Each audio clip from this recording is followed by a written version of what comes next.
Only thing unplugged is Forgotten Seasons. Welcome back to Forgotten Seasons. I am here with my friend Jelani McCoy. Jelani, how's it going today? Fantastic. I'm having a great holiday. How you doing, Dylan? I'm great. I'm excited for this whole show. I'm excited to have you by my side for this. I know a thing or two about basketball. I played, but I have no idea what it's like to be on an NBA team, play in front of 30,000 fans. And you, my friend, a 9-year NBA pro, one of the best players in UCLA history. So you saw a thing or two over your 9-year career. Is that safe to say? I think that's fair to say. I've seen a few things when it comes to basketball, collegiately, professionally, high school, all throughout. So, yes, my eyes have seen a few things. So we're going to get right into it. Again, you played 9 years. You played for the 2002 championship winning Lakers. You played for the Denver Nuggets with Carmelo and Allen Iverson. You played for the Seattle Sonics with Gary Payton. You played for the Raptors with Vince Carter. And I think throughout the next year, we're going to be doing this every week, and we're going to have set episodes for those teams. But for this, I kind of just want to touch on a few different points of your career and ask a specific question for some of those stops. So we're going to start in 2003 with the Toronto Raptors. You joined the team fresh off winning the 2002 championship with the Lakers. And the reason I want to start here is because, I was going through my research, going through your career, and what became very apparent, which was surprising to me, is that, and I don't think this is exaggerating, a large portion of the Toronto Raptors fan base hates Vince Carter, which is crazy to me. I understand that the end of his Raptors career didn't go well. There's probably some things that he regrets, but when you think of the Toronto Raptors, you do not think of the 2019 championship. You think of Vince Carter. Vince Carter's jersey still does not hang in the rafters of the Raptors arena, and the fans hate him. So I want to first introduce who Vince Carter is, and then ask you kind of your memory of entering the Raptors organization. This is in 2002-03. So if we remember, Vince Carter was drafted by the Raptors in 1998. Within 2 years, he's a global superstar. The Raptors were a new franchise. They started in 1995. They spent 3 seasons without Vince. They didn't win many games. They were bad. Vince gets there and very quickly not only makes the Raptors good, but brings the Toronto Raptors brand to a global level. I mean, the 2000 dunk contest is probably one of, if not the biggest pop culture moment of the NBA in the 2000s. So that's the backstory. 2001, they go head-to-head against the 76ers in the second round of the playoffs. And then after that 2001 season, things kind of start to go downhill. Vince gets hurt in the 2001-2002 season. He's got a knee injury. He gets a procedure. And then you come in the next year. So as best as you can, take us back to your first days with the Raptors and help us understand just who we're talking about when we talk about Vince Carter, the Toronto Raptor. Damn, that's a fantastic setup. And I think what people have to remember is exactly what you said before Vince Carter arrived in Toronto. Toronto was just, a low level. What do you call it when you're a new franchise?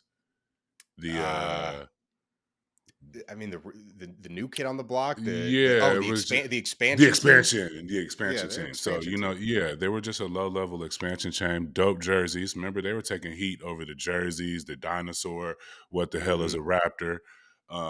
So for them to be blessed with Vince Carter at the time, who captivated America's minds in high school, was a fellow McDonald's High School All-American with myself and that class of '95. So after that, going to North Carolina, Vince Carter was on everybody's mind in the United States of America. So for him to land up north of the border in Canada to an expansion team, have some success right away, I think meant the world for Canadian basketball. Also, you got to remember at this time, this is like when I got there, Akeem Olajuwon was supposed to be there. They're supposed to have Eric Montross, rest in peace, you know what I mean? And I think Akeem Olajuwon, he was going through some injuries. He had, they thought he would be ready for this year. I think he went through some injuries before he was old. He was an older dream, you know what I mean? So he ended up not being able to play. I think even Eric Montross, had some injuries that he wasn't able to get ready for that upcoming season. So shout out Lindsey Hunter. He arrived in Toronto before I did, and he heard they were looking for a big guy, and I had just played with Lindsey and for the Lakers the previous year. And shout out Lindsey Hunter. Lindsey Hunter mentioned my name. Obviously had a relationship from Vince Carter since 1995, and we had a great relationship playing and throughout the year. So, I mean, I got that call, and I jumped at the opportunity. I just spent a year on the bench with the Lakers, playing here, there, but not really getting a chance to contribute like I wanted to. So I jumped at the opportunity to jump north of the border, play with, reunite with a guy I knew from, since 1995, and have an opportunity to play with, Vince Carter, and that's one of the, the best superstars you can line up with, share a locker room with. There's only a handful of other people, bigger than Vince Carter at the time. So it was a pretty easy decision. Plus, I was always fascinated by Lenny Wilkens. His Atlanta Hawk teams, Seattle Supersonic days, you know what I mean? So it just seemed like a natural progression and somebody that I admire when I was coming up watching basketball, and have opportunity to get coached by, Lenny Wilkens, to me, in my opinion, is a Hall of Fame coach. So I jumped at that opportunity on the non-guarantee. So Lenny Wilkens is your coach for that season. He gets fired after that season, and there's a few different things that Raptors fans kind of point to when they defend themselves and saying, I hate Vince Carter, this is why. One of those things is that Vince did miss a significant amount of time around when you were getting there. He played 60 games in 2002. I believe he played somewhere between 40 and 50 that season. He had knee injuries. And I mean, we hear this all the time. We still hear it today. Guys like Kawhi Leonard, guys like Anthony Davis. I mean, fans want their players to be on the court. I also think it's interesting. I mean, you got to remember Toronto in Canada. Now we think of Canada as a basketball. It's a hockey nation first, right? Facts. But basketball has grown a lot. And I think what's interesting is that a lot of the media members and even the fans were used to hockey. And what happens in hockey, people get the shit kicked out of them and they get their teeth knocked out and they're right back on the rink.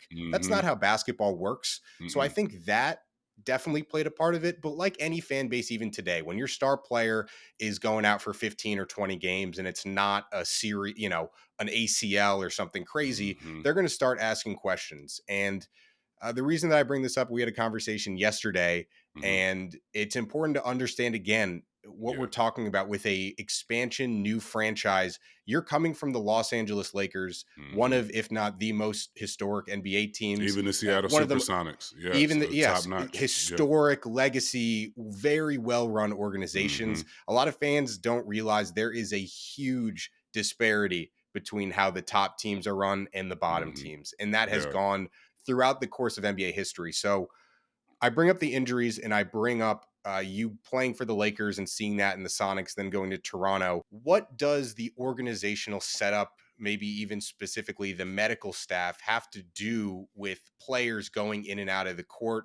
Vince Carter, and not just Vince Carter, but I mean, in this case, what is that connection between Vince Carter's injuries and what the Toronto Raptors organization looked like at that time?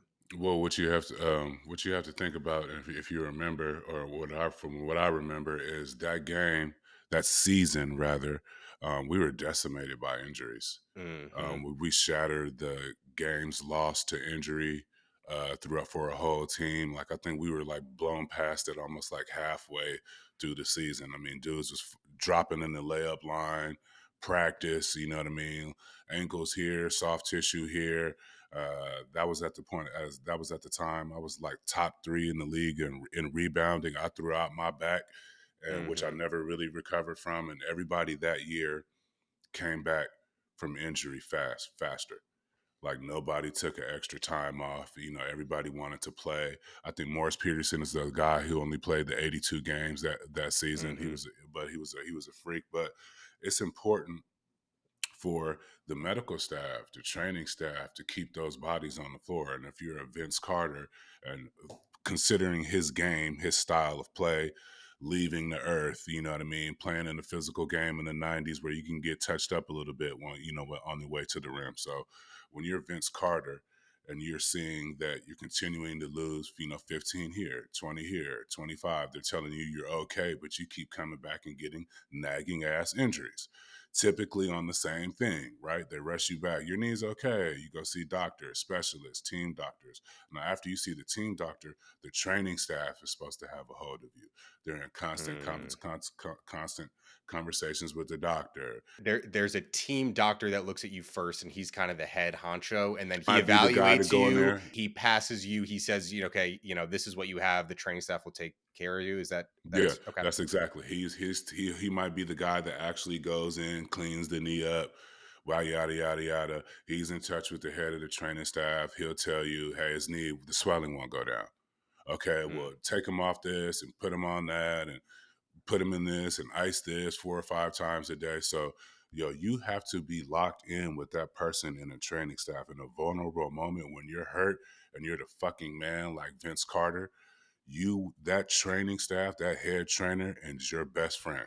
After the doctor leaves you and cleans you up, that training staff is your best friend. And we didn't just, I ain't speaking for Vince. I'm just going off my personal knowledge and having a great dude like Furtado in Seattle. They named the fucking building after him. So he was obviously pretty good. The Lakers, Gary Vitti, you know what I mean? These are legendary training staff people who kept the top-notch talent on the court. So from my experience, everything else around Toronto, great. Leather bags for Christmas, lunch, breakfast catered, facilities nice, everything clean. They're still taking care of you to this day. Still this day. Once you play for the Raptors, you get your own pension, as long as you play for 1 year. So shout out to the Raptors, but there was a disconnect between the performance and the athletic training staff. And that's why you always hear about players going to Phoenix or following training staffs where they rejuvenate players' career, because of a Reggie training staff will rob your top players out of 15, 20 games in a heartbeat. So if you're Vince Carter, bro, you know what I mean? Yeah. If you're getting hurt and you're coming back, do you trust this dude? Really? You love him, but you got nagging injuries and everybody's looking at you. The country is looking at you like you're supposed to be a toothless hockey player, and they're seeing you almost like a prima donna who's jumping around doing this fantastic shit, but they don't see you in the arena. So I don't blame Vince Carter at the end of the day. I think that makes a ton of sense. I also think when you think of players like Kevin Garnett or a Damian Lillard that spend several years for an organization that isn't surrounding them with talent to succeed. I mean, we talked about it yesterday. Who is the best player that Vince Carter played with in Toronto? You got a couple years of like a teenage Tracy McGrady. You got old man Hakeem Olajuwon. I think we landed on Antonio Davis, who is good player. I think he made an all-star game in 2001 for the Raptors. Solid player. But if that's going to be the best player that you're going up for war against, if you're Vince Carter, I mean, you need some help. He played with a real point guard 1 year in Mark Jackson. That was the year that they had the most success. Didn't really play with a point guard after that. So what happens around this time is Lenny Wilkins gets fired after the 2003 season. They bring in a guy named Kevin O'Neill, who is like a high school coach at heart, very old school. And what they say to Vince is, listen, we love you, Vince, but for your Raptors tenure thus far, it hasn't been a true team. We've had Vince Carter up here, and then we've had the rest of the team. And this guy says, to be a true team, everybody has to be equal. And it was a weird, Jalen Rose talked about this on his episode of All the Smoke. He got traded or signed with the Raptors the season that Vince gets traded. And he was talking about how the organization is leaking all these things, like Vince's mom has a preferred parking spot. Nobody else's family gets preferred parking. That's what he's saying. He's saying it's Vince Carter. What are you saying, bro? So you're talking about this happens. So they're not surrounding him with help. The training staff is suspect. And, and now pretty much publicly they're saying, Vince, thanks for your service, but you're no longer the universe of this organization. We're a team. So I think that's what caused a lot. And to go back to the preferential treatment, like, do you remember throughout your career, no matter in Toronto or somewhere else, star players, like what perks they got compared to you? And as a role player, did you give a shit? Man, this shit been going on since AAU. When you play AAU, the top three dudes, they sweatsuits they might have an extra 3 sweatsuits. They might have an extra 2 pair of shoes. I mean, this is going on since youth sports, baseball, whatever it is. When you earn the right to be the man and you're performing at a high level, you're supposed to get the accoutrements. You know what I mean? The shoes, the more attention, the leeway during practice if you're tired and you just played a bunch of minutes. As a role player, that was never I never had an issue with that, because at one point in time I was a McDonald's high school All-American. I was a college All-American. I played for a defending national championship in the NCAA. So you love all your kids at the end of the day, but you know what I mean? There tends to be favorites. And, when in a league in a situation like the NBA where it's like the 1% off of, of the best, you have to know realistically that somebody might have some shit that you shouldn't. They're going to maybe making more money. They're going to be getting more attention. They're going to get a little bit more leeway. And that's just something as a professional, as a role player, it would behoove you to get that shit away from your ego as much as possible, because it's literally something you can control. Only thing you can control is how can I get in that position to where I can get a little bit more attention, to where I can get a little bit more endorsement bill. I can get my jersey in the team store. Maybe I get my pick in the hallway or outside. So it works better when you use it as a motivational tactic. I've done it both ways. Actually, when you're young, it's kind of hard to see somebody that you may or may not think is better than you, doing better, having his jersey, whatever. As a competitor, you naturally want, we fighting for positions at the end of the day. For sure. We've seen a few franchises fumble for, not giving superstar players perks. I think of the famous Tim Duncan story with Orlando and Doc Rivers not letting his family fly on the team play. Listen, all to say, if you have a star player and and his mom wants a parking spot, who the hell cares? If I'm the owner, I'm getting you 2. Dad don't want one. If it's my team, I'm like, right? what about Dad? Dad don't want one. You know what I mean? Yeah, take 2. Like take mine. Take mine. Facts. Yeah. So to wrap up the Vince Carter chapter, so he gets and again, we'll go back to the fact that Raptors fans do not like him. So Vince, they feel towards the end of his Raptors tenure, 2003, 2004, 2005, basically stopped trying. I mean, I'm not over exaggerating. They call him a quitter, and they think that he purposely tanked his trade value. The Raptors organization traded him to the Nets for nothing. They got Alonzo Mourning, who said he didn't want to play in Toronto, never suits up for a game. They got Eric Williams and Aaron Williams, solid players, not Vince Carter. My guy, Big Swole, yep. And then they got 2 first-round picks, who they took Joey Graham and Ronaldo Balkman. So from 2004 to 2013, the Raptors were horrible. They were in an abyss. That's directly after trading Vince Carter, who goes on to have a 22-year NBA career, ages very well, makes some more All-Star games with the Nets. So that's all to say. I think there's probably a lot more to the story, but the fact that Vince Carter's jersey is not hanging in the rafters of the Raptors arena I was texting our guy Ariel Helwani, and he was talking about, go look at the 2000 Canada Olympic basketball team. It was Steve Nash, RJ Barrett's dad, Todd McCullough, nothing crazy. And then go look at the Canada Olympic team this upcoming summer in Paris. Formidable foe to the USA. And why is that? I mean, Vince Carter. It's got to be Vince Carter. You ask any of those guys, Jamal Murray, Tristan Thompson, they all say Vince Carter was our Michael Jordan. He made us fall in love for the game. North Star. So it doesn't make sense to me. It doesn't make sense. Toronto, you got to let this shit go, because if not for Vince Carter and a splash of T-Mac, I don't think you have those Canadian-born players. You know what I mean? And it's not fair. Do you have a franchise? Vince is in another country. That's a different type of prop up. You know what I mean? You got to remember, like you said, this is a hockey country. This is a whole nother country. Vince was walking around Toronto like how he was supposed to walk around Toronto. He was a young man having things, running the city, doing things that he wanted to do it. But that city and that organization propped him up like that. And they made a lot of fucking money propping Vince Carter up as almost the national spokesman for Canada at the time. You know what I mean? So when that happens in an organization, all of a sudden they don't feel like they're getting their just due, or you're bigger than the organization. That's because he was.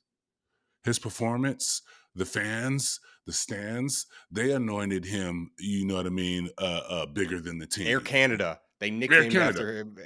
They nicknamed him after the country. Stop it, bro. You know what I mean? He probably, you know what I mean, probably built a big Nike footprint. Everybody in Canada was wearing Vince Carter's and whatever he was doing. The Boings, the Shocks, and all that shit. I had a few pair of them. Shits was dope too. It was one of the better shoes that Nike ever made. Vince had, but they owe Vince that jersey retire. And one of the dope things I think was going on in sports right now is the reconciliation with some of the players and some of their former teams. Now you're seeing them slowly starting to come back around the fan base and, you know, the owners and the sponsors and everything. And I would be a big proponent on any kind of campaign to bring 15, you know what I mean, into the, what is it, the Rogers Center now, whatever the hell it is up there in Canada. Mm-hmm. You know what I mean? I think his name should definitely be in the Raptors. They got to work that shit out. I think there's certainly things that Vince regrets, and he's gone on the record and saying everything he did wasn't right. I mean, you know, while you're injured, going on the stage with Nelly in the arena and dancing, or being in front of your club, being in front of your club while you're injured, letting people in. It comes with a look. Yeah, it comes with a look. All to say, doesn't make sense. So let's move on and actually go backwards. The season before, the 2002 Lakers. We've already talked about the Shaq and Kobe dynamic. I don't want to talk about that pretty much like ever again. I think it's, I mean, one of the dudes is not here to give you his perspective. I can't imagine what people got to stop asking Shaq about it too. Shaq works under G14 classified. He gonna give you a little, but you're gonna never hear the true. You know, it's part of the code. So I think your arrival to the Lakers comes at a really interesting time. They had just won 2 straight championships, and in the year before you get there, that's when Kobe really starts to become 1B to Shaq's 1A. The 2000 championship, he's great. He averages, 21 points a game in the playoffs, but Shaq is so clearly, the best player. And even when you were there, Shaq was probably still the best player. I mean, he was the best player in the world then, Shaquille O'Neal, but Kobe is really starting to become the Mamba. And I was listening to Doc Rivers talk to KG and Paul Pierce, and they were talking about the Warriors. With Jordan Poole, and how when you win a championship, sometimes people come back the next season feeling themselves. They want more shots. Sure. They want more minutes. And in no way am I comparing Kobe Bryant to Jordan Poole, but I think it's important to understand that when you arrive, they had just won their 2nd straight championship in which Kobe Bryant averaged nearly 30 points per game in the playoffs at 22 years old. You go back with Kobe, right? You were at UCLA when he was a rookie with the Lakers, going through some of his dark times in the NBA. Same agent, Arn Tellem. So you saw Kobe basically, maybe even before, but from 18 years old up until when you're playing with him now at 23 years old. Did Kobe actually change, or just did his abilities catch up to who he carried himself as, which was, I'm the next Michael Jordan? And he wasn't really wrong. So did Kobe change, and did that cause something, or did his abilities just finally match who he thought of himself, which was the best basketball player in the world? First of all, that's a great question, Dylan Dreyfuss. I would go with the latter. The work ethic, the everything just messed up at the time and started matching up with that shit that he was talking. You know what I mean? Walking around saying he wanted to be this, saying, he was better than so-so, and then like coming up in the gyms at UCLA and playing dudes in the off season, trying to get letting them know that he was going to be held during the season. So I just think it was a perfect meshing of somebody's cold cash shit that they was talking actually coming out of them in real time. You know what I mean? So I don't really think, like, the Mamba, he's just shedding, snakes. They shed their skin. You know what I mean? He turns from the caterpillar to a butterfly. Like, you know what I'm saying? Yeah. I think he's just shedding. At first, he's probably a boa constrictor or some other kind of snake. And then, he's just shedding until he gets down to, the most deadly snake of all, the black mamba. But I got to go with the latter, Dylan. It was, we saw it. We heard him. you ain't gonna be better than Michael Jordan. We feel you though. You're gonna be nice. You nice right now. Mm-hmm. You know what I mean? 18, 19, 20, you're gonna be nice. We see you copying Mike. That was a thing for a little while. You know what I mean? Even on the Lakers, there used to be. You think you're you think you're there, Mike, dude? on for real? the bench, players used to tap each other and they used to say Mike whenever he did something like Jordan. Whenever he chewed his gum, whenever he anything that whenever it turned around, people would tap each other and go Mike. You know what I mean? There was a Mike count. So like he was playing that little game until people realized it wasn't a game, and this mother effer was really getting close to some Michael Jordan shit. So after he started backing up that talk, that some of that shit, like you said, he started moving past Shaq. He was in the gym. He wanted Shaq in the gym. He in a perfect world, he would wake up with Shaq at 5:00 and they would go work out together on big and little, pick and roll, any type of thing in basketball you can ever imagine. But it was time. You have to have confidence. You have to see it first. Sometimes you have to speak things to existence that sound crazy. Somebody probably told you you're out of your fucking mind doing Forgotten Seasons. You know what I mean? And look where we're at now. So at some point in time, you do have to speak things into existence to build your confidence and let the rest of the space know that I'm coming, especially in a place like the NBA. And I'm just actually glad it came out of him. And he actually had a good teammate like Shaq that actually kind of let him fly when he was supposed to. You know what I mean? I know he said he regretted holding him back, kind of, but he did. He was the best veteran that Kobe needed to become the Black Mamba. Really? To me, because he was chill. He was A1, but he was chill, and he knew he needed some help. Shaq, you know what I mean? He had Penny. You know what I mean? He knows. Shaq seems like a kind of a rational person. He's self-aware. Very self-aware. Very self-aware. You getting triple team and they fucking up your shoulder and you stepping on your toe and they ain't calling no fouls and they got to make rules for you and all this other shit. So you tend to realize, hey, I need somebody out here. You know what I mean? This is cool and everything, but I don't need to average 35 and 20 like he did Orlando. You start to look around the league, you need help, and he has some of the best help available. So I want to talk about probably a more complicated figure and one that basically maybe nobody understands, Phil Jackson. I think it's important to understand who Phil Jackson is. He was born into a very religious family in rural Montana. He became a pretty good NBA player, an NBA champion, very open, that dabbled heavily into psychedelic drugs. And there's a quote, he says, basketball is not a metaphor for life. Life is a metaphor for basketball. So when you have somebody at the helm that is thinking in this societal 4D acid trip way, Phil Jackson is notorious for his, questionable motivational tactics. I don't think you can call them questionable because the dude's won 3 of the 5 three-peats ever in NBA championship in NBA history. So you can't knock it, but I mean, from your perspective, you're not Shaq or Kobe. I would think that coming in there, and I mean, Matt's even talk about it. Like, Phil's an intimidating ass dude. Oh man, maybe not super direct with you. Passive aggressive. Did Phil Jackson give you a book? And do you know what it was? Yes, it was Shantaram, which is now an Apple series. It's on Apple now. I read it. What is it about? I read. Why do you think he gave Don't it to play you? me like that. I'm just saying. I'm just saying. Hey, 24 years old in LA, you probably had things to do other than read a book. I was reading like a motherfucker. Okay. So what was the book about, and do you know why he gave it to you specifically? Because last thing I'll say, he gave it to you for a reason. He's not just has one book that he gives to everybody. He probably microanalyzed you and for some reason gave you this fucking book. So what? Bro, why he say weird shit to me all year, just fucking with me. But the book that he gave me was Shantaram, and it was a story about an Australian Gora, which is the Indian word for American or white man, who was a criminal who fled to India to get away from his jail sentence, and he lived within one of the poorest provinces or whatever in India, and he became like the village doctor. Right, he cured one kid, and then he became the doctor. He hooks up with the local drug kingpin. He trades medicine, and he gets caught up with the local drug kingpin. And there's just this weird adventure.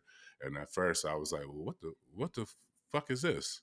Well, I'm the white guy that goes to India. That's a criminal. You know what I mean? That ends up being the medicine man for the village. I didn't see it at the time. You know what I mean? I read it. I read it damn near 1.5 times as soon as I got it. I took offense to it at first, but then I went to my fucking 4D. You know what I mean? New wave society. This Phil Jackson. He's fucking playing games, man. There has to be a message in here somewhere. But yeah, that was my book. I didn't understand that. Sometimes I still think I get it, but I don't think you want to go predicting what Phil Jackson thought in his mind.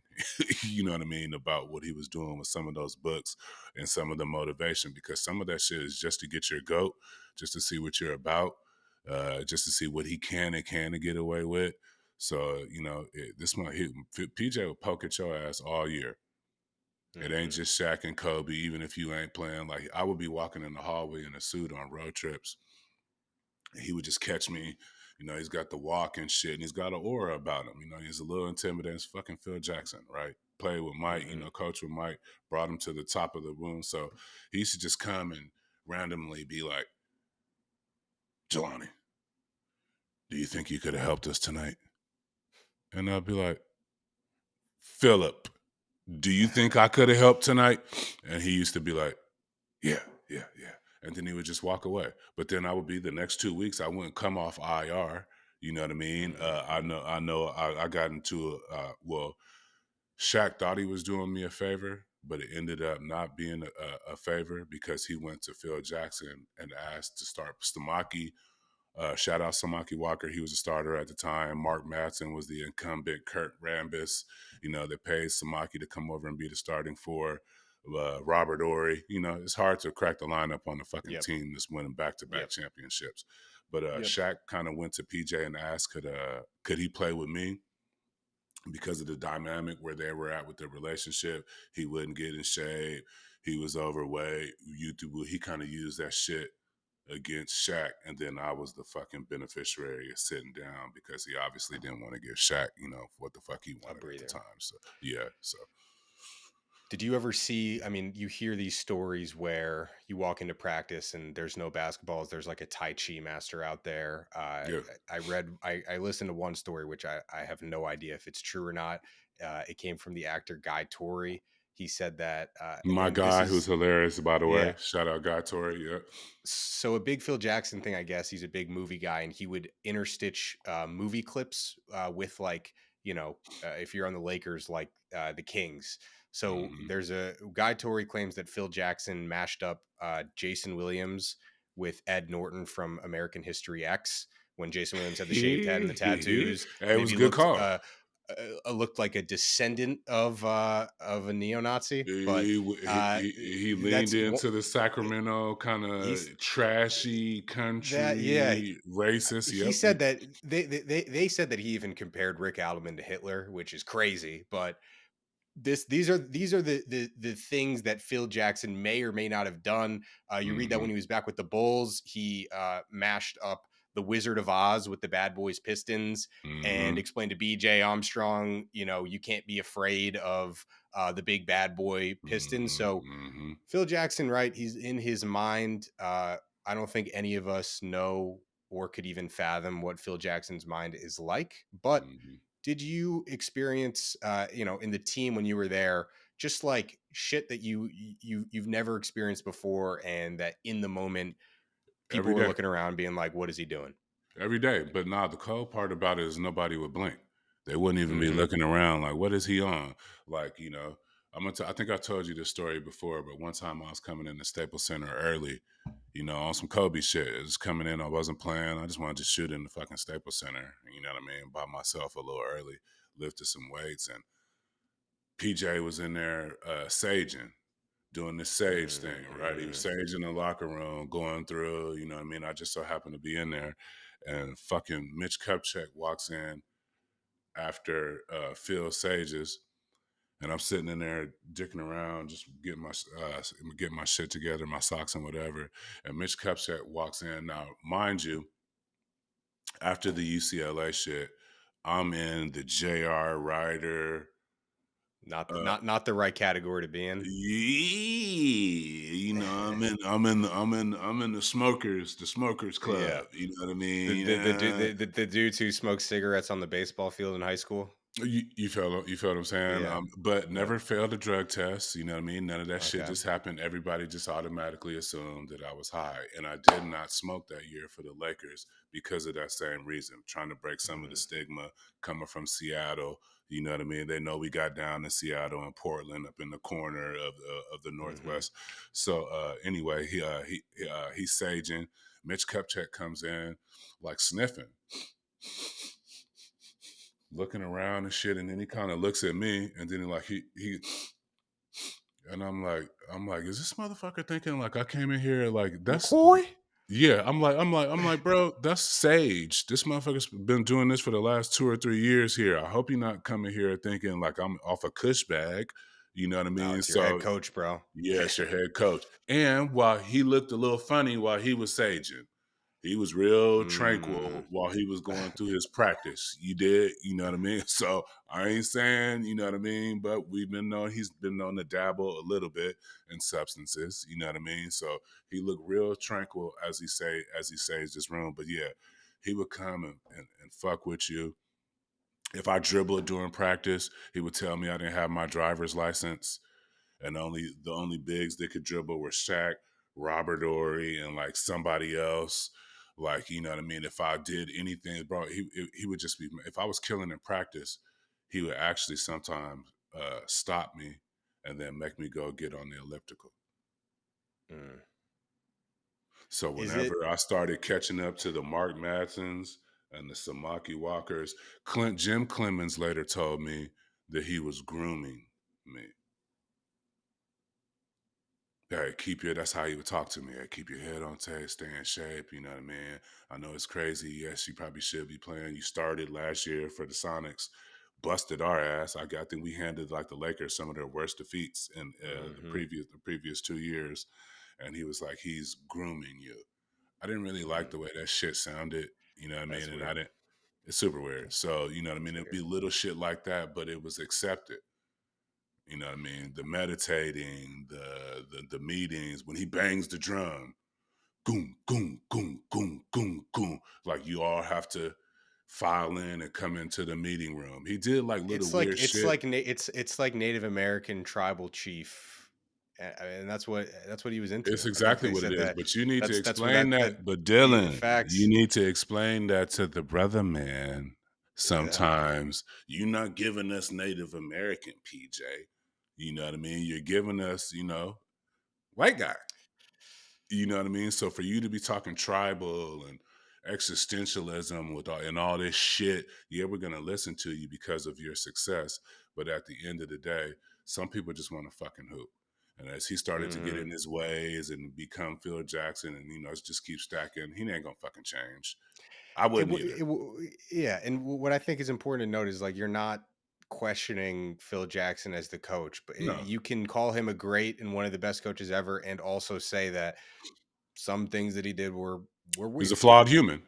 He's a flawed Yeah, human like the rest of us. as we are. So Yeah. last thing on the Lakers. So last thing on Phil. Do you think that Phil eventually just saw the looked into the abyss, looked into his stones, and Right. said it's Kobe? Shook some bones and shit. Was talked to the soothsayers and the Native Mm-hmm. American wind catcher shit. He made the right decision.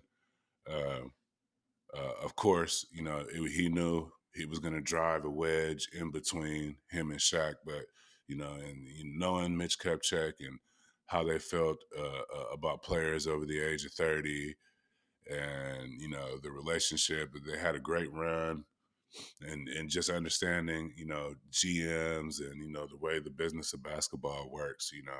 He knew that was going to drive a wall within their relationship, but I think that was a sacrifice that he was willing to make because there's no at the end of the day, Dylan, I think he knew Shaq would forgive him Mm. because of the sensibility that we spoke to earlier, right? And because of how he handled the Kobe situation. And as much people as you hear Shaq say he was fighting and it was a tug of war, Shaq is very self-aware, and ain't no tug of war with Shaq. he can chirp and stay on his line, but at the end of the day, ain't no moving Big Shaq, homie. You know, physically, mentally, you know what I mean? How you can think he's dull or dumb. I assure you he's not. You know what I mean? So I think he knew Shaq would forgive him at the end of the day. I think Shaq made a sacrifice. You know what I mean? Understanding who Kobe was, although he had a big ego and he's Shaq, I think you know, he knew who Kobe was gonna be. So, you know what I mean? He was just wanting him to, I don't know, wait or transfer power, however that works out. But at the end of the day, I just want to reiterate that I think Phil knew what he was doing. He knew Shaq well enough to know that although he was putting a wedge in their relationship, at the end of the day, they would have a conversation and he would forgive him. Kobe would not. Mm. He knew if it went the other way, a spiteful Kobe goes down the hall to the Clippers, right? And does, or Boston or some other weirdo shit, you know what I mean, to be super spiteful and get back at your ass. So I think that's where his decision lay, personally. And why did they just not offer you after that season, or did you get a bigger offer from somewhere else? I left. I played the summer league afterwards. You know, I was killing in the summer league. I finally got the triangle down, and the grooming shit was in the back of my mind. No disrespect to Mad Dog, I was busting his ass. You know what I mean? In practice, Slava Medvedenko. You know, I was getting sharpened by Robert Horry, who was one of the greatest post defenders and power forwards of all time on the low.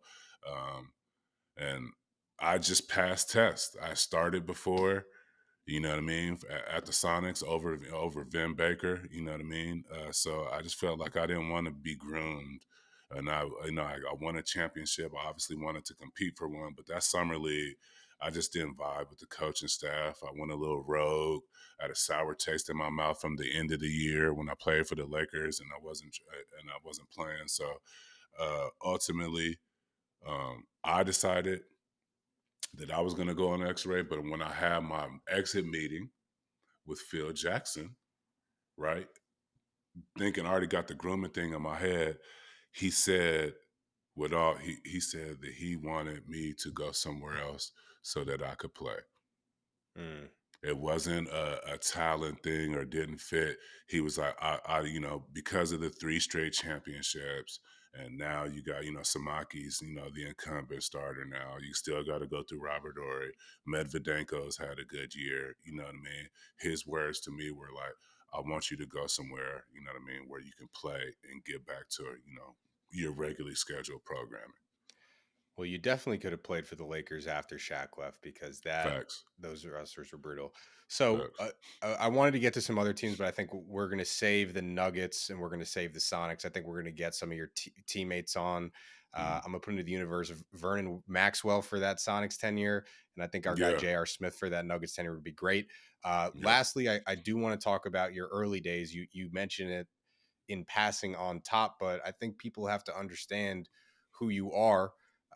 Number 2 ranked player in the class of 1995 behind Kevin Garnett, McDonald's All-American. I sent you a screenshot from UCLA Basketball Reference. The season leaders of true shooting percentage, Bill Walton, Kareem Abdul-Jabbar, Lonzo Ball, Kiki Vandeweghe. So you've been around, but you know, I know that your UCLA career didn't go as intended. What happened? Was it I know you committed to a different coach. Steve Lavin comes in. It's a little bit like that dude, Kevin O'Neal, that we talked about. Seems like a more rigid, by the book dude, wasn't going to take any shit. What happened? And was it just weed? I mean, or was it weed, or was there, was the failed weed tests the thing that really did it, or was it something else? What happened at UCLA? I committed early my junior year, the earliest you can commit. So I played like the second half of my junior season and my senior season fucking committed to UCLA. You know, I think I took one recruiting trip to Cal.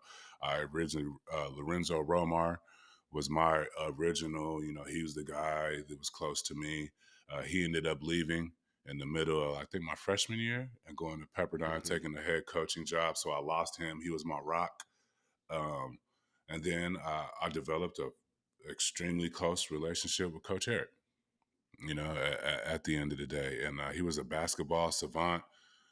Introducing me to things that that were pushing my IQ and challenging me for in different ways to get on the court as a freshman.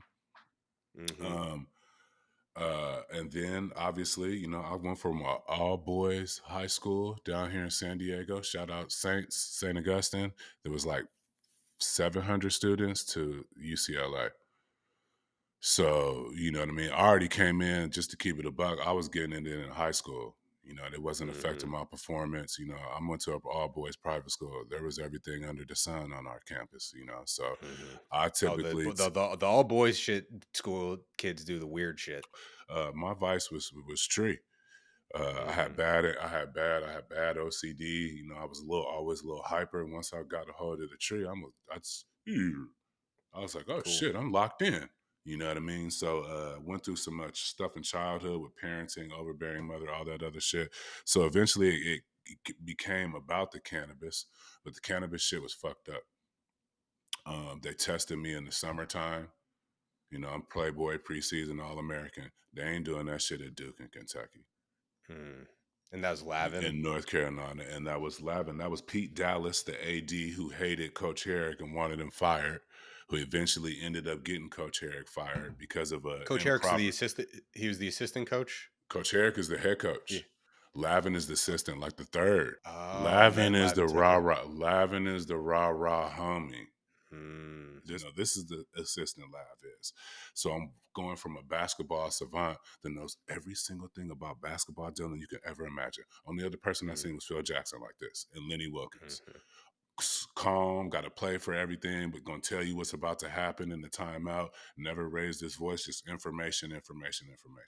My vision was Walton was 32, Green was 33, Ed was 31, 32, Walton, 33, Abdul-Jabbar, 34, McCoy, motherfucker. I was going to leave early.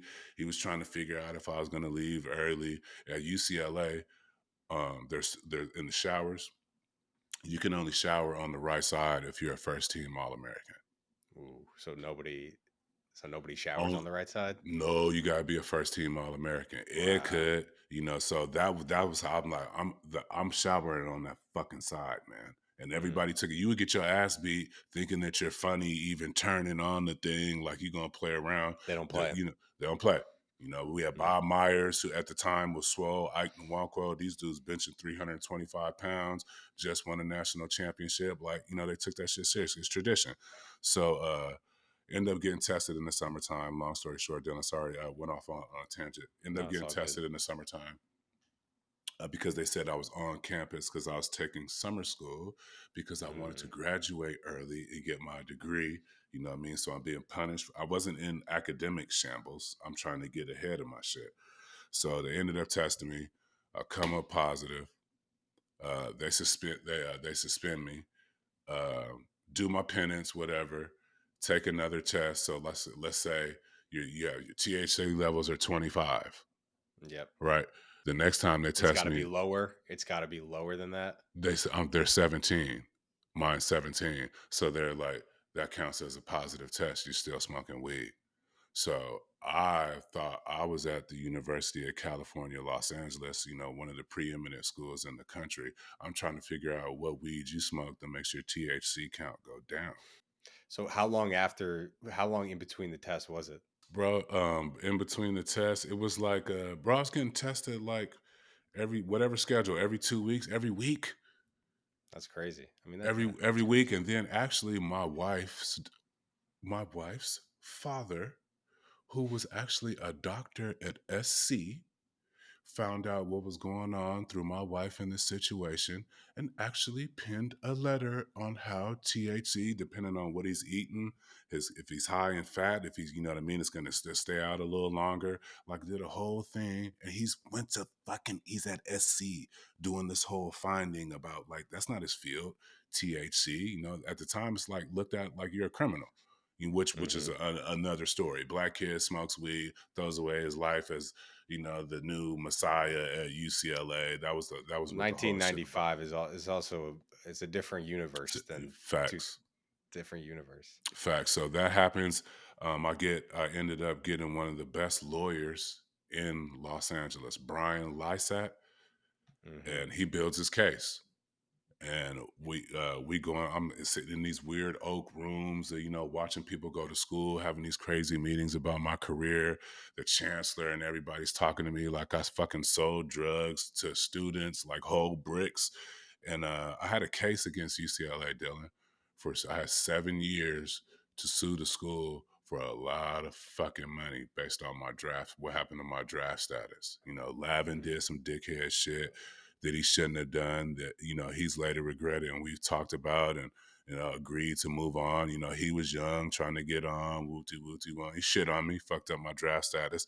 The literal Larry Brown, like I literally had coaches tell me what Lavin said about me in my my pre-draft worked out. So never sued the school. Loved UCLA too much, you know what I mean? I got the whole lawsuit and the whole case sitting in my garage till this day, but never sued the school because I always wanted my kid to have an opportunity to go there, just in case he wanted to, you know what I mean? So I never did, but there's a lot of nuances, and that's a whole fucking documentary in itself because former players reached out. They still do to this day. So I would say this to end that. The saving grace in me going through that shit is that I probably would have fell off the face of the earth. That would have been a hard thing to recover from if I didn't have some of those legacy players and people that watch Kareem and Bill Walton come and tell me that I was one of the best Bruin centers of all time. So during that thing kind of helped that's me. In the midst of in all the midst. of the in the midst. That's dope. In the midst. And I fucking went to go see Jim Brown. At the end of the day, Jim Brown called me to his home with my other boy, Daryl Russell, rest in peace, that my best friend that was the number 2 pick in the NFL draft, who was going through some things too. We went up to fucking Jim Brown's house and got like set straight. You know what I mean? And what it is to be a black athlete in America with your new responsibilities. And, Jim Brown's a scary motherfucker at the end of the day. So it worked. I tried to finish the season. You know what I mean? Ultimately, after that test, they told me that test I was going to be suspended for indefinitely and have to do all this reapplying. They sent me to extensive counseling. So I used to have to leave in the middle of practice to go see this counselor because if I was more than 5 minutes late, it counted as a positive test. And I had to go from Westwood to Century City at like 4:30.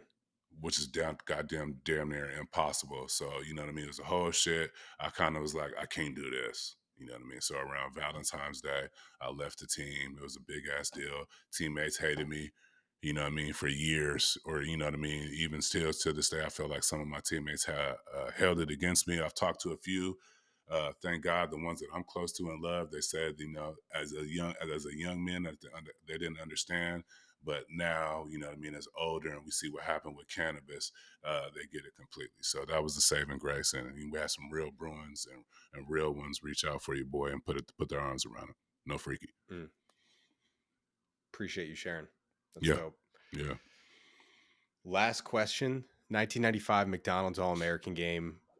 You, Vince Carter, Kevin Garnett, Stephon Marbury, Paul Pierce, Antoine Jameson, Sharif Abdul-Rahim. After you left St. Louis, where it was held, who did you think was going to be the best player in the NBA? Come on. It's Ticket, was doing shit, you know what I mean? The high school kids shouldn't have been doing. He was showing shit, you know what I mean? Wherever he went 0 dark 30 and came back, even after Nike camp and all, some of the other matchups we had, Paul was showing, he could score. He was going to be pretty good, but Ticket was just on some different shit. The way he was moving at 7 feet, you know what I mean? He didn't have no goof in his troop. Everything was fluid, you know what I mean? He looked like he was 6'5", you know what I mean? He was all of 7'1", 7 something. He'll tell you he's 6'11". Fucking Ticket is like 7 feet, bro. 7'1" sometimes, like it feels like. But it was clearly gonna be Vince stood out, obviously. Steph stood out. I stood out, you know what I mean? But KG was like, nah, he probably should go to pros out of high school. And he did that. Yep. Stuff. We got to do a lot more with that. We do. think that's going to be it for today. Every week, every Wednesday, you're going to find us. I'm Dylan Dreyfuss. This is Jelani McCoy. We will catch you next week.